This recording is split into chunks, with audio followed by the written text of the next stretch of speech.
الحمد لله وكفى وسلام على عباده الذين اصطفى أما بعد. قال الله تبارك وتعالى في كلامه المجيد: أعوذ بالله من الشيطان الرجيم. بسم الله الرحمن الرحيم. إن الله لا يغير ما بقوم حتى يغيروا ما بأنفسهم. اللہ تبارک و تعالیٰ نے ہمیں اسلام جیسا مقدس مذہب عطا فرمایا، اور اسلام دنیا کا واحد ایسا مذہب ہے جو زندگی کے ہر مرحلے پر انسان کی رہنمائی کرتا ہوا نظر آتا ہے۔ دنیا میں تو نہ جانے کتنے مذاہب موجود ہیں، کتنے مذاہب کے ماننے والے لوگ اس دنیا کے اندر اپنی زندگی بسر کر رہے ہیں، لیکن دیگر مذاہب کا حال یہ ہے کہ اپنے ماننے والوں کو اتنا بتلا دیا جاتا ہے کہ جب بھی تمہیں وقت ملے، جب بھی تمہیں ٹائم ملے تو تھوڑا وقت نکال کر اپنے روح کی شانتی کے لیے، اپنے آتما کی شانتی کے لیے کچھ پڑھ لیا کرو، تاکہ تمہارے روح کو سکون مل جائے، تمہارے آتما کو شانتی مل جائے۔ دیگر مذاہب کا حال یہ ہے کہ صرف وہ دنیا کے اندر صرف عبادات کے تعلق سے بحث کرتا ہوا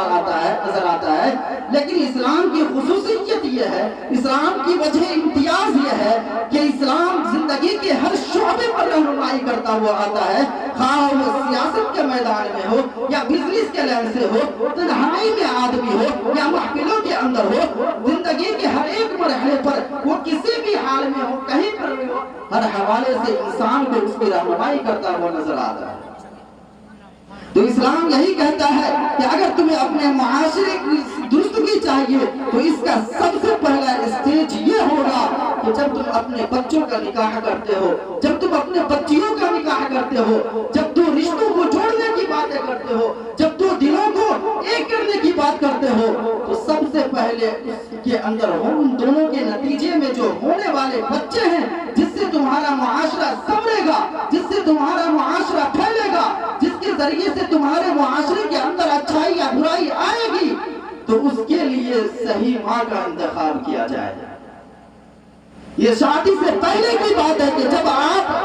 اپنے ہونے والے پوتے کے لیے یا اپنے ہونے والے لڑکے کے لیے آپ بیوی کا انتخاب کریں تو سب سے پہلے یہ دیکھ لیا جائے کہ اس کے اندر دینداری ہے یا نہیں، اس لیے کہ اس کی دیندار ہونے کی وجہ پر، اس کے دیندار ہونے پر ہمارا معاشرہ دیندار ہوگا۔ جب دو دل ملیں گے، جب دو اچھی چیز ملے گی تو تیسرے اچھی چیز کا وجود آئے گا، لیکن جب دو گندی چیز ملے گی،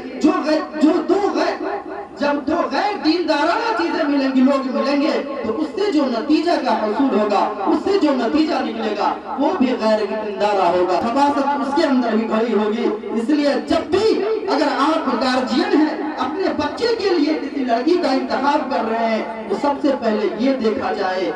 کے اندر دینداری ہے یا نہیں۔ اسی کو اللہ کے حبیب جناب محمد رسول اللہ صلی اللہ علیہ وسلم نے فرمایا کہ آج لوگ 4 چیزوں کی وجہ سے نکاح کرتے ہیں۔ پہلے یہ دیکھتے ہیں کہ حسن و جمال ہے یا نہیں۔ جب ہم سامنے والے کے اندر ان چیزوں کو ڈھونڈتے ہیں کہ خوبصورتی ہے یا نہیں،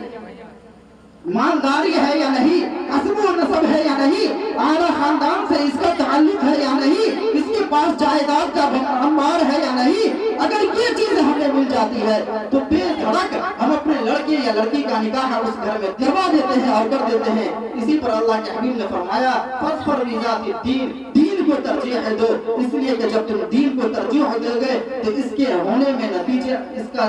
ملنے کے بعد جو نتیجہ آئے گا وہ بھی دیندارانہ ہوگا۔ جب نکاح ہو جائے، دو نیک لوگ مل جائیں اور وہ نتیجہ مادر شکم میں آ جائے تو پھر اس کے ارد گرد کا ماحول دیندارہ ہونا چاہیے، ناچ گانوں کی محفلوں سے الگ ہونی چاہیے، طرح طرح کے رسم و رواج سے اس کی الگ ہونی چاہیے۔ والدین بھی اپنے ہونے والے کے لیے، والدین اپنے ہونے والے بچے کے نیک ہونے کی دعائیں کریں، یہ اس کے حق ہے۔ اگر ہم نے اس کے حق کے ساتھ تلفی کی، ہم نے اس کے حق کو ادا نہیں کیا تو یاد رکھیے کل یہ بچہ جب بڑا ہوگا، جب اس اسٹیج پہ پہنچے پہنچے گا تو جب ہم نے اس کے حق کے ساتھ ناانصافی کی ہے تو یقیناً وہ بچہ بھی ہمارے حق کے ساتھ ناانصافی اور تلفی کرے گا۔ اس لیے جب بچہ مادر شکم میں ہو تو ارد گرد کا ماحول دیندارہ ہونا چاہیے، ناچ گانے کی محفل سے دور ہونی چاہیے، غیبت و چغلخوری سے دور ہو، باپ اپنی بیوی کے پیٹ میں جو لقمہ ڈالے وہ حلال لقمہ ہو، حرام طریقے سے لقمہ کمایا ہوا نہ ہو۔ اس لیے کہ جب بچے کے پیٹ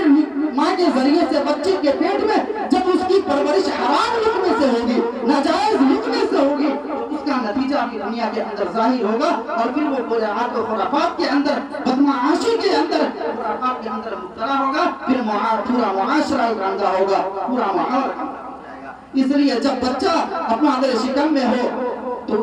ارد گرد ماحول دیندارہ، دو چیزیں ہم نے بیان کی۔ اس لیے کہ سب سے پہلے جب بچے کے لیے اپنے معاشرے کی اصلاح کرنی ہو تو سب سے پہلے جب ہم اپنے رشتہ داروں کو ڈھونڈے، رشتے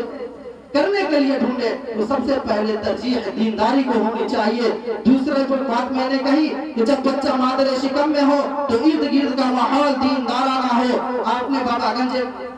وقت کی قلت ہے، اس لیے میں مختصر وقت میں اپنی بات کو مکمل کروں گا۔ آپ نے بابا فرید الدین گنج شکر رحمت اللہ علیہ کا نام سنا ہوگا۔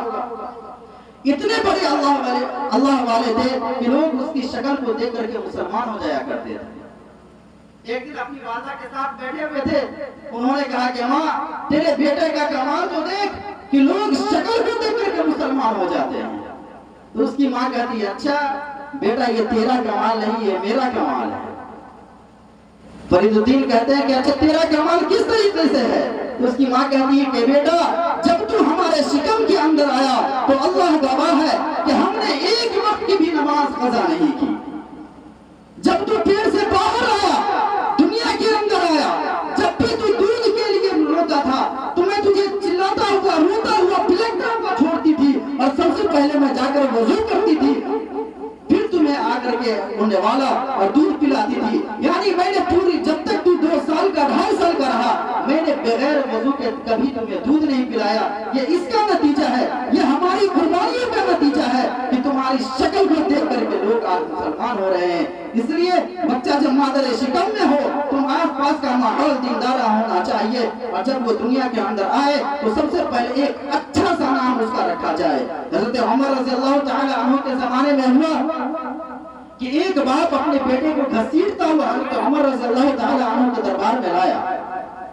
اور انہوں نے کہا کہ یہ اے امیر المومنین یہ ہمارا لڑکا ہے، ہماری بات نہیں مانتا، ہم کہتے کچھ